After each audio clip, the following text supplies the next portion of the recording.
Começou. Bom dia a todo mundo.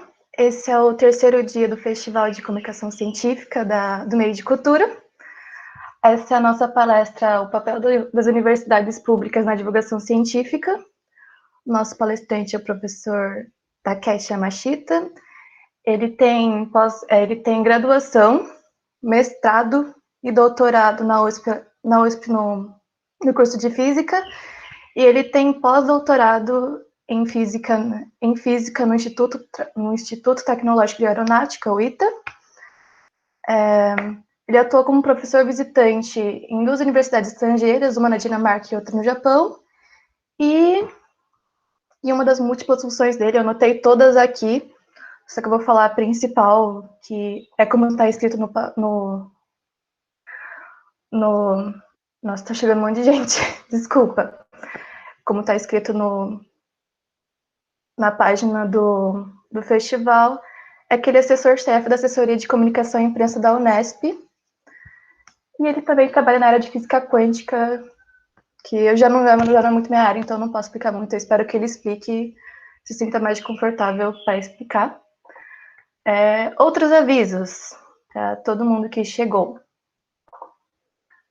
Aqui nessa página, é a sala de espera. Tem o Padlet, que vocês podem acessar, lá tem todas as informações do festival, tem alguns materiais extras, tem também a questão do 3 minutos e meio, que é um lugar onde tem vários vídeos sobre projetos realizados por estudantes de pós-graduação. Daí vocês vêm, vocês votam seus favoritos. Está acontecendo também uma exposição de fotografia no nosso Instagram, então assim que terminar a palestra vocês podem ir lá acessar. Daí vocês votam no seu favorito também. E deixa eu ver o que mais da minha listinha. Também tá. Nesse Padlet também tem os nossos outros projetos de divulgação científica de vários outros lugares. E eu acho que é isso, gente. Se você esquecer alguma coisa, por favor, fale, tá bom? Eu vou parar de apresentar, professor Takeshi. O palco é seu agora, fique à vontade. Obrigado, Mayara. Obrigado, Silas. Inicialmente, eu gostaria de agradecer ao convite para falar com vocês, né, sobre o papel das universidades públicas na divulgação científica. Eu gostaria de parabenizar a todos vocês da organização, né, no nome do Silas, da Mayara, pela promoção desse evento tão legal. Né, infelizmente, por conta dos afazeres aqui cotidianos, eu não tenho conseguido acompanhar tudo, né? Então, para iniciar minha fala sobre o papel das universidades públicas na divulgação científica, né? Eu escrevi algumas coisas, eu não vou apresentar algum PowerPoint, alguns slides. Eu acho que é mais interessante a gente ficar num formato de bate-papo, né? Inclusive, eu vou fazer uma breve introdução, deve demorar da ordem de 10, 15 minutos, e depois eu acho que a gente pode abrir para um bate-papo, realmente para a gente conversar. Né? Ser, como no formato que está lá na programação, uma roda de conversa. Bom, eu sempre começo as minhas falas sobre essa questão do papel das universidades públicas na divulgação científica, falando que um professor, quando ele é contratado para, enfim, numa universidade, ele é contratado para exercer essencialmente 3 funções, né? Ensino, pesquisa e extensão. Né? Então, o ensino, como vocês sabem, está relacionado à transmissão de conhecimento em sala de aula, na extra-aulas, a pesquisa com base em algum tema, como a Mayara mencionou, eu trabalho na área de física quântica, né? Eu não vou falar de física quântica aqui, vou falar sobre divulgação. E tem uma terceira perna desse tripé, né, que eu vou aqui arriscar dizer que se trata de um tripé um pouco manco, porque a terceira perna dessa tríade que nós somos contratados na universidade para fazer é a extensão. Né? Então, o que é a extensão? Então, se vocês olharem a extensão universitária, vocês vão ver que tem uma legislação extensa sobre essa questão, né, uma legislação federal sobre esse assunto, né, mas o que vem a ser, em termos simples, são ações diretas da universidade na sociedade, né, e normalmente essas atividades estão vinculadas à formação também do estudante, primordialmente da graduação das universidades. Né? O que podem ser essas ações diretas, né, na sociedade? Pode ser algum tipo de atendimento, né? Então as universidades também, através de hospitais universitários, através de assessorias jurídicas, através de atendimento dentário para a população, prestam esse serviço direto que toca diretamente à sociedade. Né? Então, é uma espécie de oferecimento de serviços de prestação de serviços para a sociedade. Outra perna também da extensão é a parte de letramento e divulgação científica, que é o tema principal desse festival aqui. Né? E por que é importante fazer, né, primeiro, o letramento e a divulgação científica? Primeiro, porque a universidade tem que ser uma ilha, um porto seguro para as pessoas acharem informações corretas e de qualidade. Né? Então, é importante que a própria sociedade saiba aquilo que nós estamos fazendo aqui dentro da universidade, mesmo porque quando nós vivemos, por exemplo, um momento de ataque a universidades públicas, é importante que a própria sociedade, para nos defender ou para apoiar a universidade, ela saiba o que a gente está fazendo aqui. Não é possível você defender ou você falar algo a favor ou mesmo contra, sem conhecer aquilo que nós fazemos aqui. Então, é importante, um ponto importante que a gente conheça, que as pessoas conheçam aquilo que é feito na universidade, também como uma parcela de prestação de contas que nós fazemos à sociedade. Porque, enfim, é o dinheiro dos impostos que mantém as universidades. Então, as pessoas têm todo o direito de saber aquilo que nós fazemos aqui na universidade. Né? Então, nós temos que, de certa maneira, também prestar conta daquilo que nós fazemos. Né? Falar um pouco da nossa pesquisa. Né? E por que é importante também essa questão do letramento? Essa questão do letramento é importante não somente falar aquilo que nós fazemos, mas também explicar o processo científico que nós percorremos para chegar em determinada conclusão. Né? Porque nós estamos vivendo um momento em que, como todos sabem, eu não preciso ficar repetindo aqui, sobre diversos temas que envolvem negacionismo científico. Né? Então, pessoas que negam, por exemplo, o formato da Terra, pessoas que são anti-vacinação, né? E essas pessoas têm uma característica muito inerente à maneira que eles se comunicam com a sociedade em geral, que é a questão de vender soluções mágicas, vender respostas, e não necessariamente percorrer todo o caminho que você precisa para chegar em determinada conclusão. Né? Então, é importante, responsabilidade nossa, como cientistas, como pessoas que estão dentro da universidade, passar também esse processo de chegada a um determinado conhecimento, né? Passar para a sociedade essa questão do método científico. Né? Porque, simplesmente, pela questão de que nós não estaremos em toda hora com essas pessoas para dizer se determinado procedimento ou determinado produto ele é verdadeiro ou falso.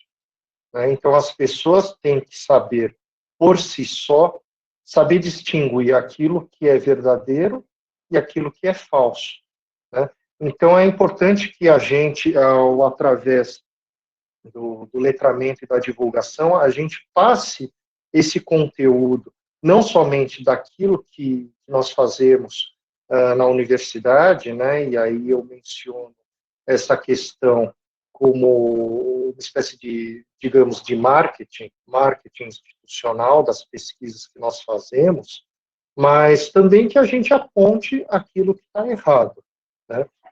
E eu estou seguindo aqui, eu fiz uma colinha daquelas coisas que eu preciso, que eu gostaria de falar, né? Então, é importante que, quer dizer, colocado nesse contexto da importância da divulgação, né? Então, eu faço a distinção entre dois tipos de divulgação científica. Uma coisa é a divulgação, por exemplo, da pesquisa por si só, né? Então, você tem um determinado pesquisador, por exemplo, que descobriu um novo método de detecção de buracos negros, por exemplo, né? Aí você pode pegar essa pesquisa do pesquisador ou da pesquisadora que fez essa descoberta, traduzir numa linguagem para o público geral, né, uma linguagem não técnica, que esse público consiga entender, e fazer a divulgação desse material de pesquisa, né? Então, você noticia essa descoberta como se fosse uma espécie de marketing institucional daquilo que está sendo feito, né? Olha, pesquisador tal conseguiu fazer um novo método. Mas tem a questão também do letramento, né? E aí tem um outro tipo de divulgação um pouco mais, digamos, incisiva, né? Que é você, de fato, apontar o determinado produto ou determinado procedimento que está errado na universidade, na sociedade, e explicar por que aquilo está errado, né? Então, são duas coisas diferentes. Uma é a coisa do marketing institucional, da pesquisa que está sendo feita. Outra é você, de fato, apontar o erro que está sendo cometido em em determinado procedimento, em determinado produto, e pegar um especialista da universidade que possa traduzir e explicar aquilo lá de uma maneira que o público geral entenda por que aquele determinado produto está errado, né? E esse é um dos tipos de posicionamento que é necessário na universidade, né? Então, desde que nós começamos a gestão aqui na Unesp, nós temos nos preocupado não somente em noticiar os produtos que são provenientes de pesquisa dos professores e estudantes e pós-graduandos aqui na universidade, mas também de apontar as falhas daquilo que já está por aí na universidade, né? Então, voltando um pouco sobre a questão que eu mencionei no início da minha fala, é importante que a sociedade enxergue a universidade como um porto seguro de informações, né? Então, é importante que, quando alguém leia algum texto com algum especialista da universidade dizendo por que determinado produto é falso, ou determinado procedimento é enganoso e não deveria ser feito, a população em geral se sinta amparada pelo conhecimento produzido aqui na universidade, né? Então, essa é a segunda vertente, digamos, um pouco mais incisiva, que não apenas informa, mas aponta o dedo, aponta realmente aquela coisa que está errada e fala por que aquilo está errado, se mostra, às vezes, um pouco mais eficiente do que simplesmente suprir ou assumir que a população, sei lá, embarca por um determinado procedimento ou alguma prática que, por simples de desconhecimento do fato, né? Então, por exemplo, fumo é um desses exemplos, né? Todo mundo sabe que fumar é uma prática que não faz bem à saúde, mas algumas pessoas fumam, né? Então, quer dizer, não é o desconhecimento do fato de fazer mal que vai fazer com que a pessoa deixe de fazer aquela prática, né? Então, às vezes, vale a pena a universidade como um todo, assumir esse papel mais de realmente de apontar de maneira mais incisiva os erros e se posicionar sobre algumas questões da sociedade, né? Tem outra questão de que, sobre essa importância toda, depois de colocar toda essa importância que eu falei sobre a questão da extensão universitária, sobre a questão da divulgação e letramento científico, é a questão da valorização dessa atividade no âmbito da universidade, né? Então, essa é uma questão muito importante, porque o discurso institucional, normalmente, é um discurso de valorização dessa atividade, né? Então, vocês estão fazendo esse festival de comunicação e vocês devem ter ouvido de muitos docentes, de muitos gestores, parabéns pelo festival, parabéns pela iniciativa, mas a pergunta que tem que ser feita é o que, de fato, a instituição está fazendo para o reconhecimento da atividade de divulgação e extensão universitária, né? Porque essa atividade de divulgação ainda é vista, apesar, a despeito de toda a fala de valorização e importância da atividade, a gente ainda vê no dia a dia muitos pesquisadores ou professores vendo essa atividade como uma atividade, digamos, entre aspas, secundária, né? Você faz quando você tiver tempo, né? Você faz quando você não tiver que preparar a aula, você faz quando não tiver que fazer uma pesquisa, você faz quando não tiver engajado no seu laboratório. Então, enfim, quando você tiver tempo, você se dedica a essa atividade, né? E ainda mais, essa atividade, vocês podem ver, isso aí é uma constatação, é um fato, sobre questão de promoção, ou mesmo digamos,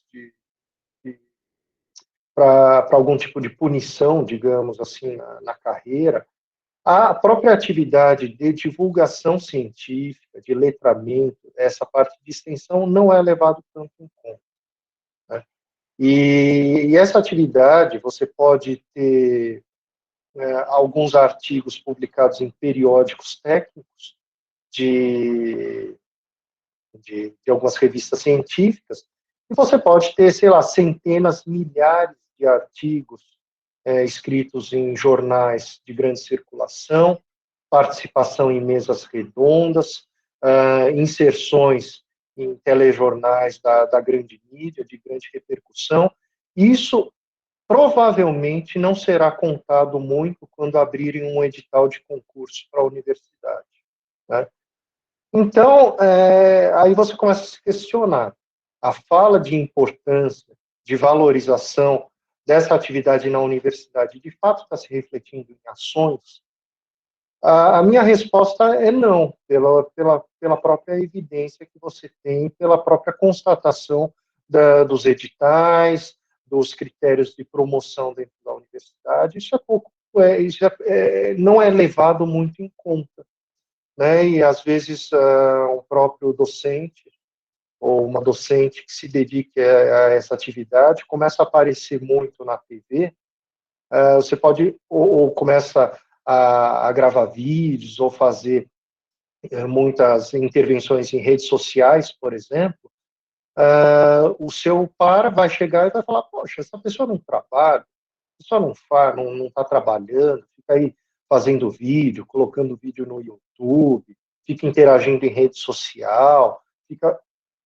Quando no discurso, no dia a dia, fala que é importante a atividade de extensão, mas isso aí não se reflete na prática, né? Então, esse é um tipo de coisa que nós temos que trabalhar na universidade. Eu acho que esse festival é um dos caminhos para fazer com que essa atividade, de fato, seja reconhecida como uma atividade essencial e necessária na universidade. Né? Então, isso aí não é uma questão de que você faz quando tem tempo. Não, você faz porque aqui, isso realmente é importante. Então, você precisa ter, de fato, uma mudança de cultura na universidade. Então, você tem que ter uma mudança de cultura dos seus pares, você tem que ter uma mudança de cultura de quem faz a gestão, né, para, de fato, ver nessa parte de comunicação uma questão importante de retorno da universidade para a sociedade. Então, é importante, já terminando aqui a minha fala inicial, nós temos trabalhado bastante diversos produtos, né, que são derivados dessa questão de comunicação, de divulgação aqui na universidade. Então, são materiais que são vídeos, né, então nós temos uma TV aqui universitária, que nós produzimos vídeos, fazemos inserções de campanhas, né? Nós fizemos campanhas pelas vacinas, nós nos manifestamos sobre a questão de mortes na Covid, né? Então, nós usamos esse veículo, que é a nossa TV, nós temos produção de podcasts, nós temos a mídia escrita, que fazemos principalmente agora através do relançamento do jornal da Unesp, e nós estamos tentando aumentar uma inserção maior da Unesp em redes sociais. Né? Então, isso é fundamental hoje, um engajamento maior das universidades em redes sociais. Né? Então, a Unesp como um todo está tentando já essa maior inserção em redes, e aí em todas as redes sociais, né? Então, Facebook, Twitter, Instagram, e está assistindo aqui conosco a professora Adriane, do Instituto de Biociências de Botucatu. Ela faz também, tem diversos vídeos também no TikTok. Né? Então, essa tentativa de chegar realmente à população por diversos caminhos é uma coisa que a universidade tem que perseguir. Né? Então, essa é a minha fala inicial, e aí eu gostaria de deixar aberto para a gente conversar e a gente bater um papo sobre essa questão do papel das universidades na divulgação científica. Obrigado. Professor, agora, ele gostaria que vocês fizessem algumas perguntas. Se vocês preferirem abrir o microfone, fiquem à vontade. O chat também está disponível. Leia as perguntas sem o menor problema. Se alguém quiser também se desafiar a abrir a câmera, também está super convidado. Eu vou aproveitar, já vou fazer uma das minhas perguntas. A distância física que muitas vezes a gente vê entre a universidade e, por exemplo, centros urbanos, acaba sendo meio que uma barreira que impeça o que é feito na universidade de chegar até o centro urbano. Por exemplo, eu estou pegando como referência aqui em Sorocaba, a UFSCar, ela é bem longe propriamente do centro, e a Unesp aqui de Sorocaba também, ela é perto da prefeitura, então é relativamente bem longe do centro urbano. Você acha que isso pode ser um empecilho? Olha, então, a questão do distanciamento físico, social, quer dizer, o distanciamento. Então, a gente tem que fazer uma distinção entre o distanciamento total da pessoa que está distante, inclusive dos meios de online, né, de conexão à internet. Isso aí a gente tem da ordem de 1/3 da população brasileira não tem acesso à internet. Então, essa comunidade que não tem acesso à internet e, eventualmente, não tem também acesso a uma escola, a uma educação de qualidade física, sem dúvida, isso aí, essa distância impacta, porque essa pessoa realmente não vai. Qual é o veículo, qual é o meio que ela vai se utilizar para se comunicar? Né? Então, esse 1/3 da população que não tem acesso à internet, como é que ela vai conseguir, inclusive, as crianças vão conseguir, inclusive, frequentar a escola, aí, considerando principalmente esse contexto de pandemia, né? Então, pensando nessas pessoas que de fato impactam, no geral, assim, nos outros, digamos, nos outros 70% que têm acesso à internet, eu acho que a própria pandemia mostrou que isso talvez não seja um empecilho, esse distanciamento físico, esse distanciamento geográfico, né? Porque esse período de pandemia, eu acho que foi o período, talvez, que a divulgação científica e a inserção de cientistas na mídia foi um período que isso aí foi potencializado. Eu acho que eu não vi, não me lembro de ter visto tantos cientistas ou tantos pesquisadores, professores falando na mídia, na grande mídia, né, tanto em jornal quanto na televisão. Né? Então, é claro que se você quiser, né, e você mencionou a questão da UFSCar, que é um pouco afastado do centro, mas, por exemplo, a Unesp ela é espalhada pelo estado de São Paulo. Né? A Unesp tem unidades por todo o estado de São Paulo. Né? Eu acho que esse distanciamento, hoje, como a gente tem muita questão de internet, questão digital, eu acho que ela não impacta tanto. É claro que é sempre importante que uma coisa se soma à outra, né, que você tem essa inserção na internet, mas é importante também trazer a sociedade, a comunidade para dentro das universidades.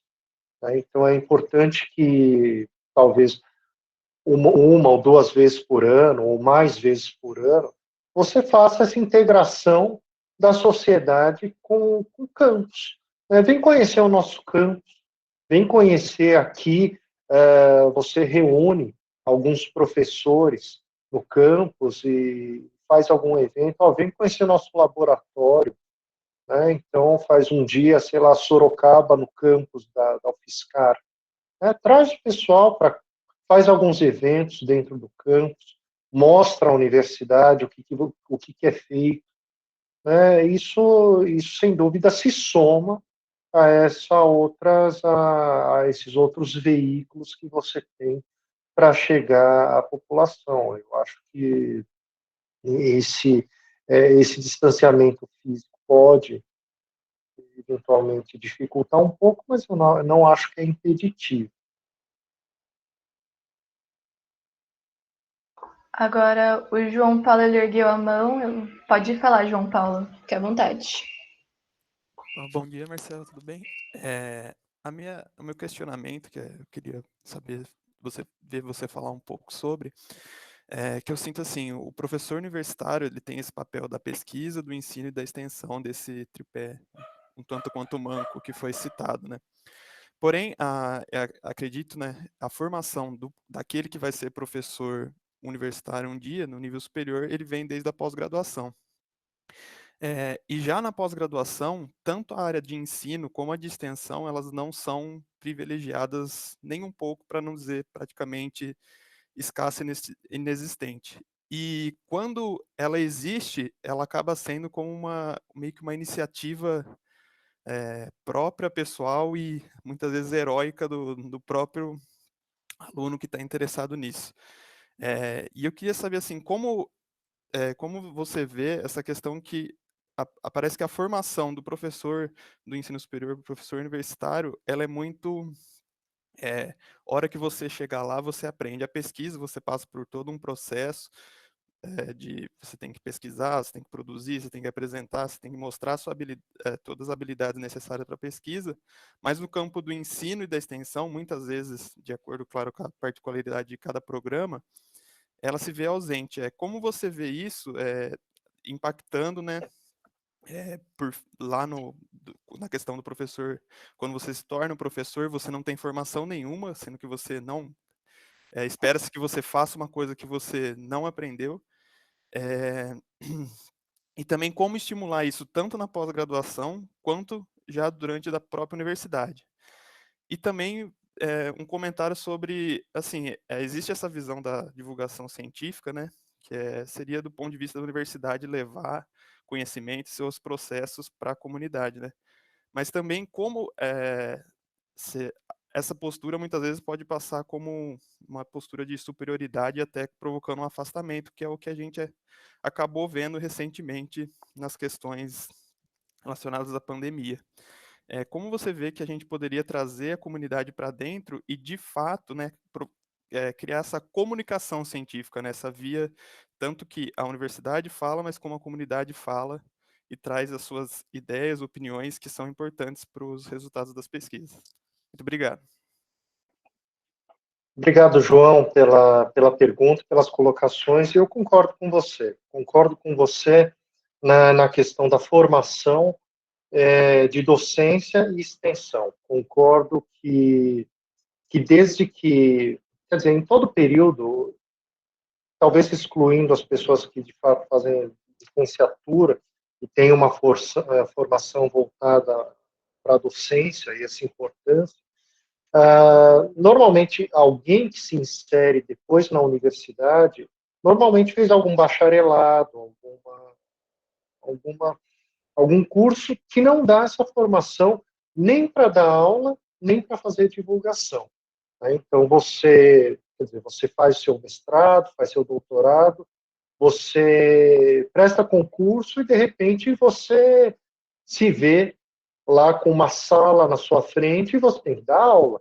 Se vira e vai aprendendo, e se não aprender também, vai chegar no fim da carreira dando uma aula ruim, e tanto faz, a pessoa não está, quer dizer, parece que a instituição, de fato, não dá essa devida atenção, por exemplo, para a docência, né, e todos aqui estão na universidade, os que estão na pós-graduação vão se lembrar da sua graduação. Eu, da minha graduação, talvez consiga elencar nos dedos de uma mão os professores, de fato, olha, realmente essa aula me fez diferença, fazia diferença, e eu assisti essa aula, realmente me acrescentou muito além daquilo que estava nos livros, né? Porque às vezes o professor fica muitas vezes em aula repetindo alguma coisa que está no livro, né? E quer dizer, para ler eu leio, né? Então não preciso alguém ficar lendo para mim, né? Então essa questão da docência é uma questão, eu acho, fundamental.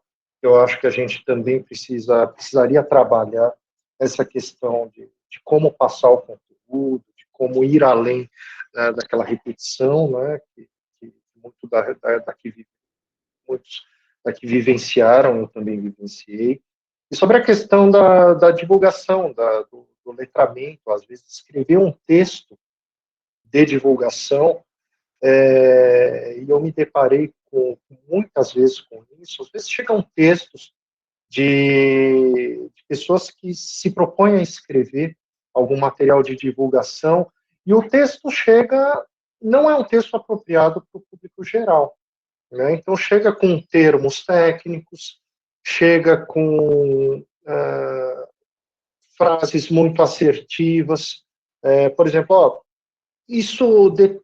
esse produto aqui não funciona porque isso aqui é uma besteira, mas não explica direito por que aquilo é uma besteira, né? Então é somente assertivo e não contempla, por exemplo, o método científico, o caminho que você percorreu para chegar à conclusão de que aquele determinado produto é uma besteira, por exemplo, né? E aí eu já passo também, quer dizer, como é que a gente poderia melhorar isso? A gente poderia inserir disciplinas, por exemplo, de método científico, de divulgação científica na graduação ou na pós-graduação, né? Então, a gente pode inserir, por exemplo, escrita científica para o público geral, por exemplo.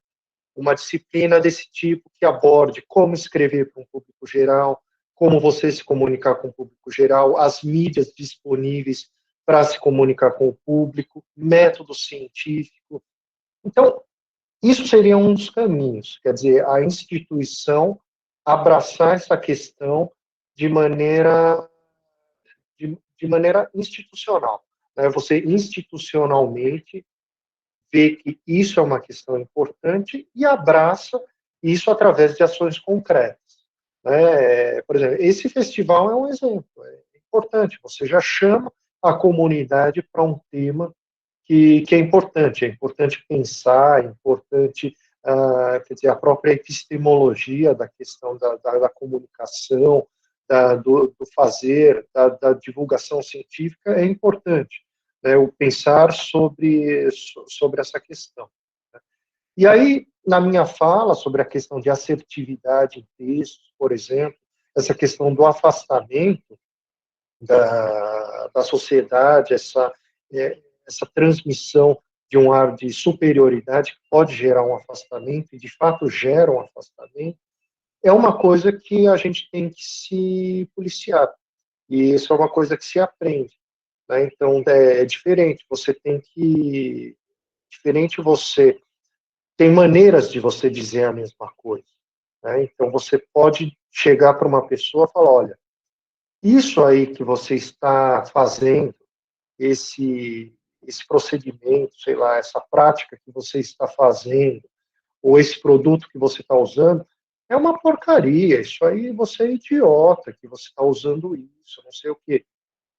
Sim, você vai afastar a pessoa vai ficar com raiva de você, a partir do momento que você xingou a pessoa, ela fechou os ouvidos para você, ela não está ouvindo mais o que você está dizendo depois disso, mas você pode, de outra maneira, dizer a mesma coisa. Você pode falar, olha, essa prática que você está usando, olha, não é assim que funciona. Olha, a mecânica quântica é assim que funciona.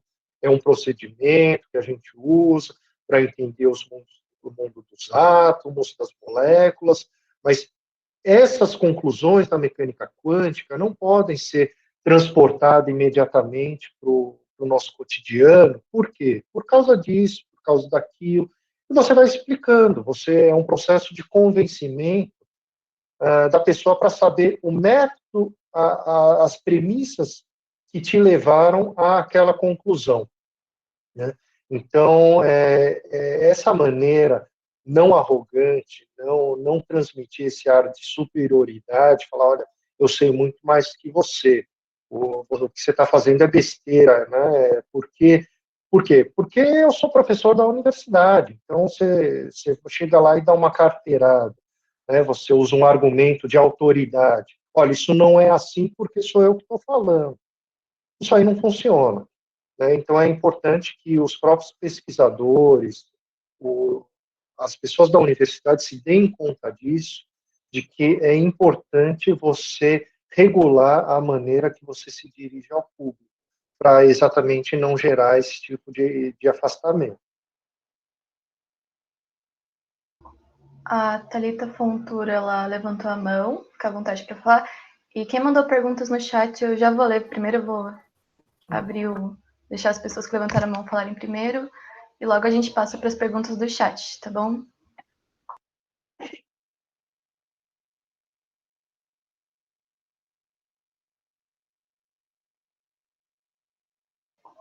Thalita, você tá aí?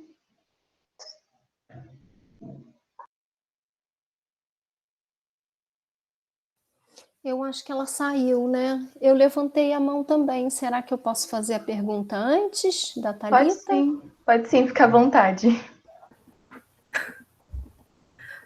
Bom dia, professor Marcelo. Nós somos colegas, eu sou da Unesp do Campus de Registro. Agradeço sua fala, muito, muito bacana. Parabéns também pelo pessoal que está organizando o Festival de Comunicação, muito pertinente, né? Concordo com muito do que você falou, mas eu gostaria de falar a respeito do nosso PROEX, né? Porque o PROEX tem editais diferentes, né?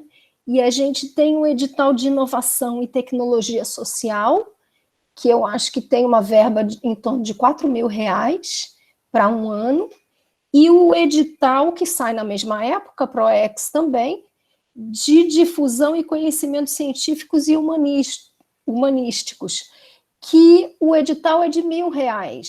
Então, isso também eu acho que já se reflete no quanto está se dando pouca, né, importância para a extensão. Como é que a gente faz isso melhorar na nossa universidade? Obrigada.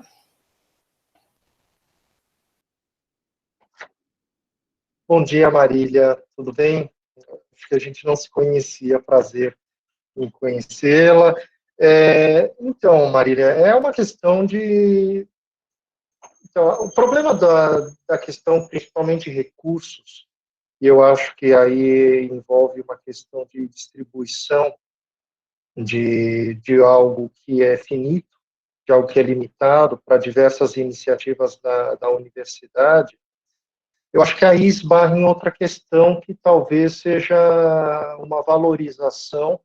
Aí talvez esteja se buscando uma valorização mais igualitária para diversas áreas, e aí, como o dinheiro no momento é escasso e a gente tem pouco dinheiro, se reflete em editais que têm um montante pequeno para disponibilização da atividade.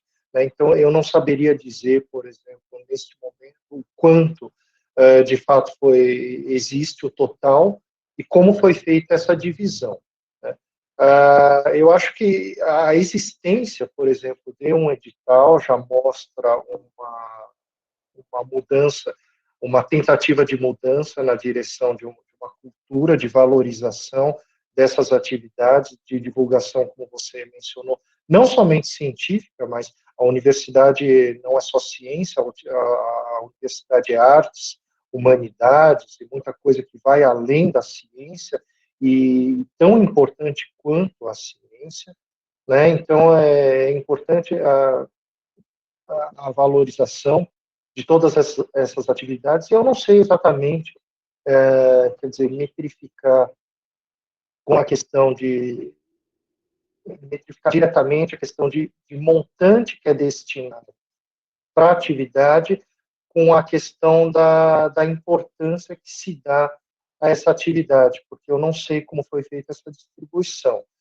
Mas o que eu vejo hoje na Unesp é realmente uma consciência maior da importância dessa atividade de comunicação. Né? Então, o que eu vejo, recentemente teve uma distribuição, por exemplo, de verbas para o nosso PBI, e veio uma quantia nada desprezível, por exemplo, para essa questão de fomento à divulgação científica e comunicação. Então, da atual gestão, mesmo porque foi um dos motivos de que eu fui colocado nessa posição, é realmente valorizar essa questão de divulgação científica e comunicação. Thalita, Ok, obrigada. Perdão. Thalita, eu vi que você tinha levantado a mão. Você quer fazer sua pergunta agora? Sim, obrigada. Eu estava até escrevendo aqui no chat, mas vamos lá. Aproveitar que a conexão ainda está funcionando. Bom dia, super parabéns, né, pelo evento aqui, está sendo super legal. E sou professora na Universidade Estadual de Santa Cruz, tenho um perfil lá no nosso UESC, no momento está parado, eu estou juntando todo o conteúdo para, né, numa oportunidade melhor, lançar todo o conteúdo de uma vez só e com uma periodicidade melhor, né? E primeiro gostaria de fazer uma colocação aqui, baseada no que o professor Marcelo expôs, né, anteriormente, primeiramente. Professor, eu vejo que nem todos os pós-graduandos ou mesmo os professores possuem assim, uma certa habilidade, né, de fazer comunicação, divulgação científica. Especialmente no meu caso, né, particularmente no meu caso, eu comecei a me interessar sobre divulgar, falar sobre ciência e pesquisa e sobre as atividades da minha universidade há uns 4 anos atrás, e antes mesmo de pandemia e por aí afora, e isso me fez começar a ler coisas sobre comunicação, design, que são todos pontos, ciências, né, conhecimentos bastante diversificados, e que começaram a me encaminhar, né, nessa trajetória de traduzir o conhecimento que é feito dentro da universidade. Então, não que eu esteja né, contra o reconhecimento da atividade de divulgação científica, que, diga-se passagem, assim, demora bastante tempo de você traduzir o conhecimento, né, de determinados laboratórios ou pesquisas que são feitas, mas demanda também um outro tipo de conhecimento para que justamente isso seja bem feito. Essa era só uma colocação que eu gostaria, né, de fazer aqui. E uma pergunta para o senhor. O senhor mencionou que a Unesp, né, tem um conjunto de pessoas que estão ligadas diretamente com a divulgação científica, o senhor está, e aí eu gostaria de saber quantas pessoas estão diretamente ligadas a essa parte de redes sociais, lidando com elas. E 2, uma coisa que eu vejo muito frequente, muitos perfis de divulgadores científicos. Alguns, obviamente, né, são super popstar, e muitas outras iniciativas de pós-graduandos ou de professores, eles têm um baixo engajamento, que é justamente essa maneira pela qual você consegue fisgar, né, o público em geral, para ele ter essa iniciativa de perguntar, questionar, ter a curiosidade. Novamente, né, quantas pessoas estão ligadas diretamente com as redes sociais e, infelizmente, eu não conheço, né, os perfis da Unesp, mas existe esse engajamento com os perfis de vocês no Facebook, ou Instagram, Twitter? Obrigado pelas colocações, professora Thalita, obrigado pela presença.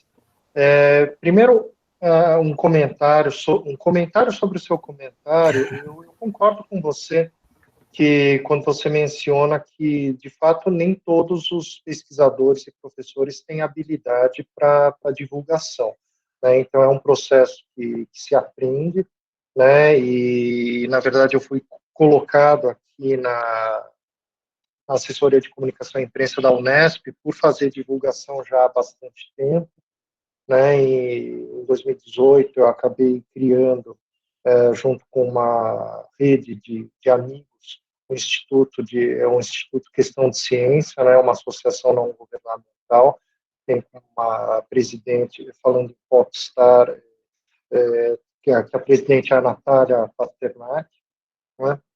E eu concordo que muita gente não tem habilidade, isso aí, mas eu não vejo como não seja uma coisa que se possa aprender, né? E também vejo que, como essa questão de que talvez essa necessidade de que todo mundo tem que fazer tudo bem, ensino, pesquisa, extensão de maneira esplendorosa, talvez seja uma maneira, talvez não muito correta, da gente visualizar a valorização individual na universidade, né? Eu vejo que a universidade como um todo deva fazer bem a questão de ensino, pesquisa, extensão, a administração, bem retornar para a sociedade, mas olhar isso aí no âmbito individual, talvez é uma coisa que a gente tenha que começar a repensar, né? Como é que a gente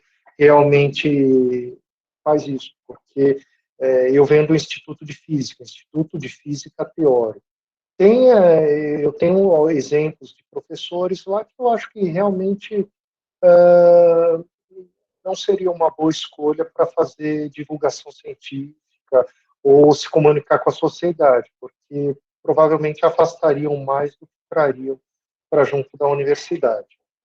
né, sem nenhuma demérito da pessoa, são excelentes pesquisadores, meus amigos, mas eu acho simplesmente que eles não têm esse perfil, né?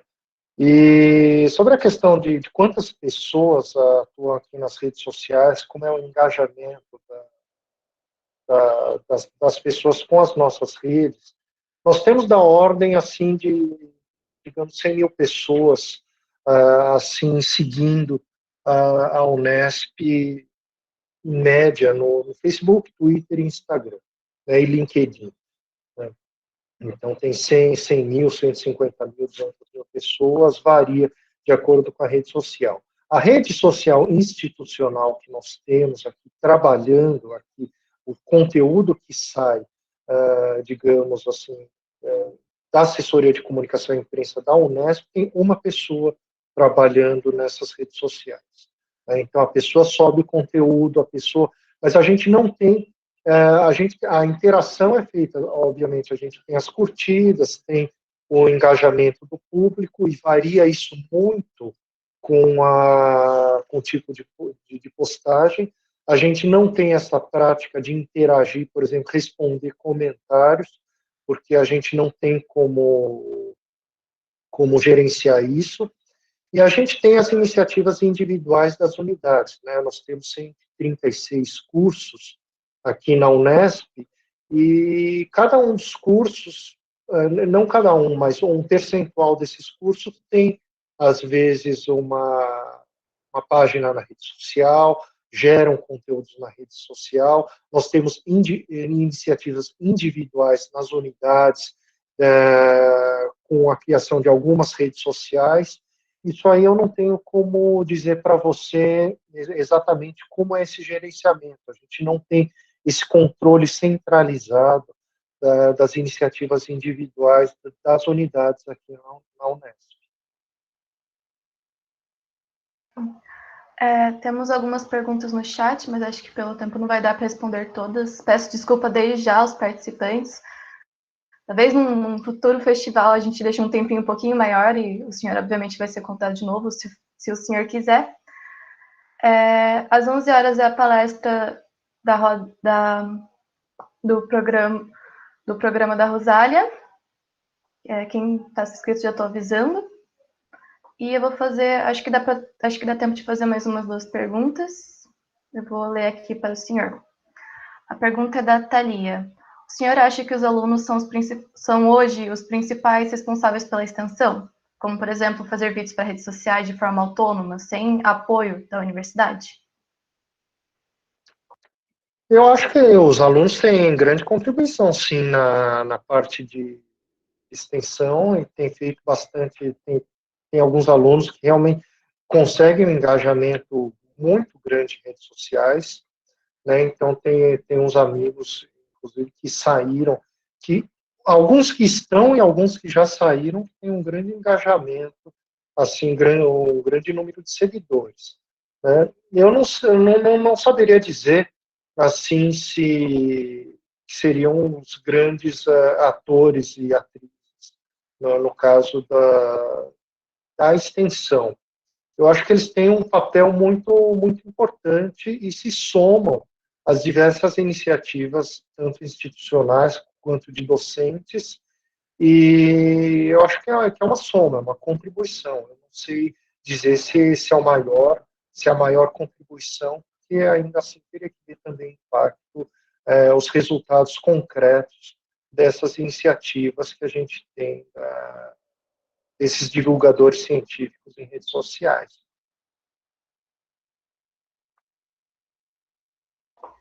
A segunda pergunta é do Ailon. Ele agradeceu a palestra. Ele gostaria de saber como fazer para divulgar aquele tipo de conhecimento muito complexo, que exige anos de estudo para entendimento. Existe algum limite nesse sentido para a divulgação científica? Ele está pensando mais na área de ciências humanas, porque demanda muita leitura, ou mesmo ciência da natureza, que está naquela área limítrofe entre o conhecimento desconhecido e conhecido. Eu acho que não tem limite. Eu acho que não tem limite, mas quer dizer, quanto mais complexo, quanto mais extenso você tem um assunto, maior é o desafio para você traduzir aquele conteúdo para a população, digamos, não especializada, né? E então você pega, por exemplo, como você mencionou aqui, ciências humanas que demanda muita leitura, quer dizer, a grande dificuldade aqui é você saber o que você vai descartar daquele todo material extenso que você leu. E essa é a grande dificuldade ao compor um texto, né? Porque às vezes você lê um determinado assunto e tem tanta coisa para colocar no papel que se você começa a abordar tudo, ou o texto vai ficar longo e aí ninguém vai ler, ou o texto vai ficar quase que um espantalho com pinceladas de vários assuntos mais curtos, e que você vai colocando vários parágrafos e mudando de assunto, e o texto fica uma colcha de retalhos que depois fica ruim da pessoa entender. Então, a grande dificuldade, primeiro, para um assunto extenso, é você saber o que você vai jogar fora, né? Então, o que você não vai colocar no seu texto, né? Então, você ter muito bem delineado aquilo que você quer falar, né? E outra questão, o que funciona muito bem, é você fazer analogias com o dia a dia das pessoas, né? Embora você perca precisão técnica, quando você faz analogias, porque nunca uma analogia é perfeita com aquilo que você quer dizer, mas uma analogia faz com que a pessoa consiga entender a associação, né? Você vai falar, como é que eu sei que, sei lá, o universo está se expandindo, né? Aí você pega e puxa, fala assim, olha, você já escutou a ambulância chegando, se afastando de você, a sirene, né? Então, pois é, isso aí é o efeito Doppler, é a mudança de frequência das ondas sonoras que chega da sirene. E a ideia é a mesma para você observar o brilho de uma estrela que está se afastando, está se aproximando da Terra, está se aproximando, né? Está se afastando, se aproximando. E aí você tenta fazer, através de analogias, tentar compor um texto para que a pessoa entenda, né? É claro que você vai perder precisão técnica, porque a analogia não é perfeita, mas você tem o ganho de fazer a pessoa automaticamente associar com uma imagem que ela conhece, e aquele conhecimento que você quer passar não ser algo tão abstrato para a pessoa que está lendo o texto que você escreveu. Obrigada. Agora a pergunta da Teia. Ela falou que você teve uma excelente reflexão. Na sua opinião, praticar a extensão nos moldes da Resolução número 7 de 2018 do MEC e a divulgação científica é também uma questão de cultura organizacional, no sentido de se romper com a produtividade acadêmica tão exigida e o direcionamento de pesquisas que só interessam ao mercado e seus lucros? Olha, eu acho que tem que mudar a cultura organizacional, sim.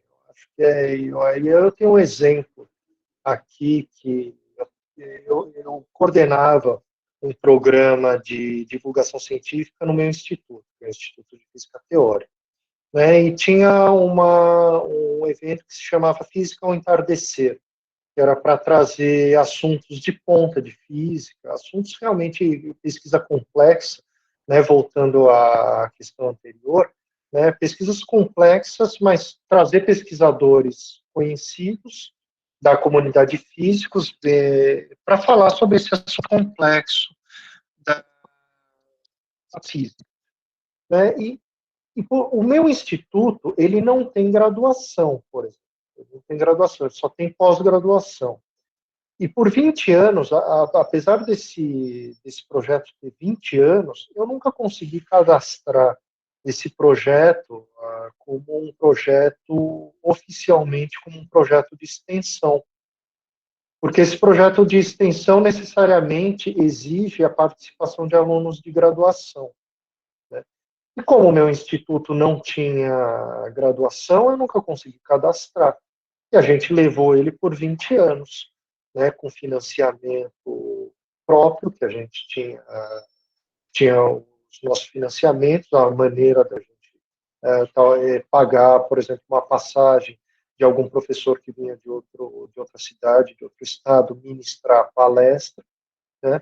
Mas a gente nunca teve, assim, um cadastramento oficial, simplesmente porque a gente não tinha graduação, né? Então, quer dizer, eu acho que se ater demais, ou como a Teia menciona aqui, a uma resolução, talvez a gente tenha que reformular a própria resolução, né? Entender a extensão, talvez de uma outra maneira, talvez se adaptar às novas tecnologias, né? Eu não sou um estudioso dessa parte de legislação, então não saberia entrar em mais detalhes sobre a questão da resolução, né? E sem dúvida, essa questão do rompimento dessa produtividade, assim, essa questão quantitativa da universidade é uma coisa que tem que se repensar, né? Inclusive, acabei de escrever um texto para o nosso jornal sobre a questão do uso errado que a gente faz de questão de fator de impacto